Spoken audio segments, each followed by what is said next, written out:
In this podcast episode, Dr. Pippa Malmgren, a presidential advisor with extensive experience in geopolitics, offers an in-depth analysis of recent global developments discussed at Davos, with a particular focus on Greenland's emerging strategic importance. The conversation explores the shifting dynamics within NATO, the evolving role of the United States under Donald Trump's leadership, the space race centered around the Arctic, and the complex geopolitics surrounding Ukraine, Russia, China, and Europe.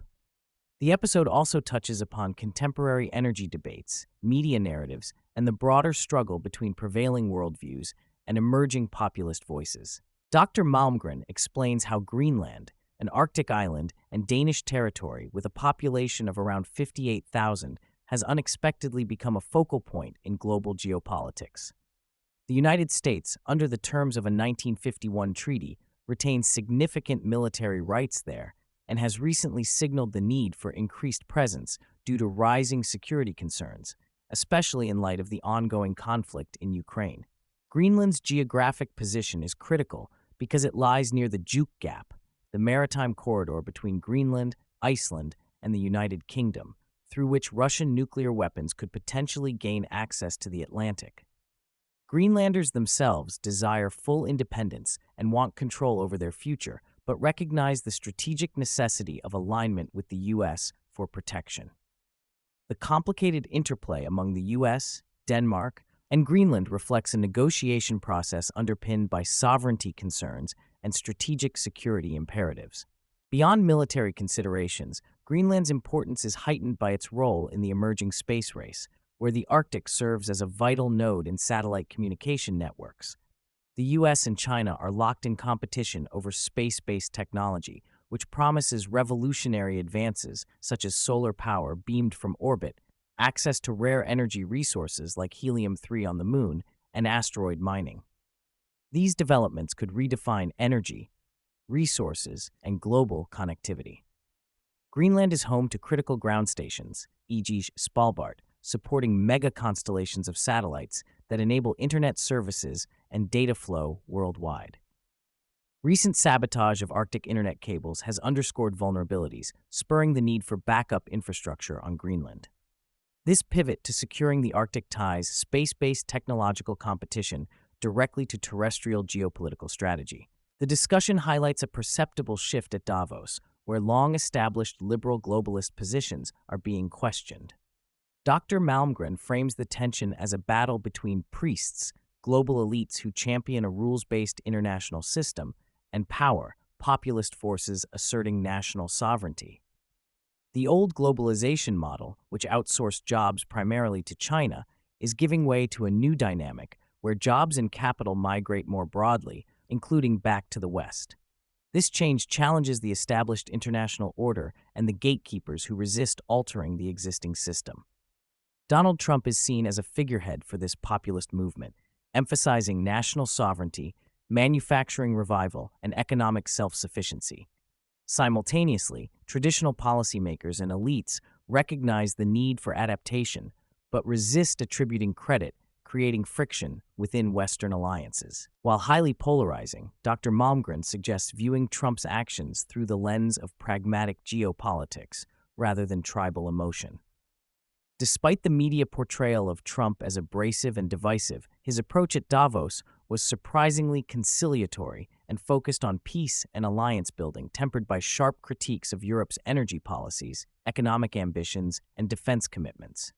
His framing advanced a metaphor of Star Wars versus Star Trek, representing continued warfare versus collaborative problem-solving through science and technology.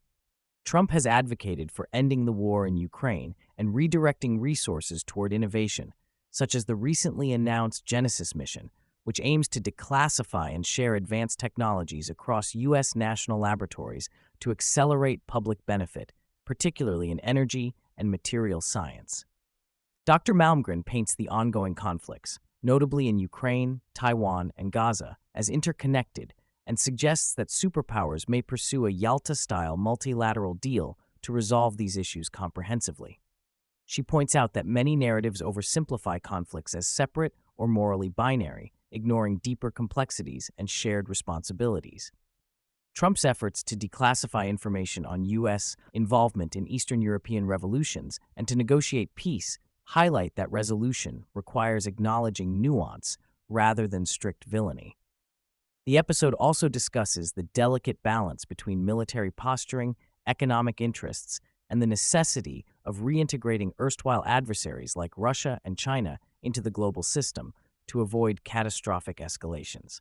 The conversation addresses Europe's divided and at times contradictory stance. While Trump rebukes European NATO allies for insufficient contributions and questionable strategic choices, European leadership has not uniformly embraced change. Some may double down on restrictive information policies and digital controls, potentially erecting a digital iron curtain to suppress dissenting views. Yet there are signs of reassessment, such as German Chancellor Olaf Scholz admitting the nuclear phase-out was a mistake. European countries face profound energy dilemmas linked to ambitious net zero goals, which critics argue have weakened economic competitiveness and resilience. Dr. Malmgren expresses skepticism about rapid policy reversals, but acknowledges that growing public and elite debates signify a pivotal moment for reassessing Europe's global role. A significant point is the U.S. insistence that NATO allies maintain robust defense commitments and align closely with American strategic interests. Trump's critique extends to the handling of critical overseas bases, particularly Diego Garcia in the Indian Ocean, an essential hub for U.S. military operations in the Middle East. The British management of these strategic territories without full transparency to the U.S. raised alarms under Trump's administration. While relationships with key European powers like the UK, France, and Germany have been strained, Italy has shown more openness to dialogue and efforts toward conflict resolution.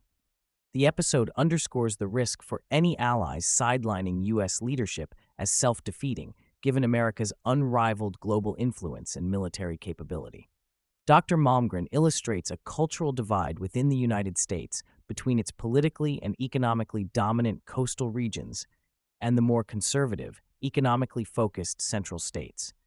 This heartland America, which largely supports Trump's policies, favors a restrained foreign policy that prioritizes American interests without entanglement in protracted wars. She encourages foreign observers to understand this internal complexity rather than assuming a monolithic American stance. This viewpoint explains of Trump's unique approach to foreign relations and domestic priorities, including his engagement with Venezuela on narcotics and security issues, emphasizing targeted operations over broad regime change. A central theme of the discussion is the hope that technological advances can create a world where scarcity-driven conflict becomes obsolete. Investments in space-based solar power, quantum computing, fusion energy, and resource extraction from extraterrestrial sources promise a future of abundance. This would dramatically reduce the incentives for territorial or resource-based wars. The United States' recent moves to accelerate scientific innovation through the Genesis mission reflect this strategic recalibration from destructive competition to collaborative problem-solving. Dr. Malmgren calls for public engagement to broaden awareness beyond daily routines and media bubbles, encouraging listeners to explore the geopolitical and technological transformations reshaping the world.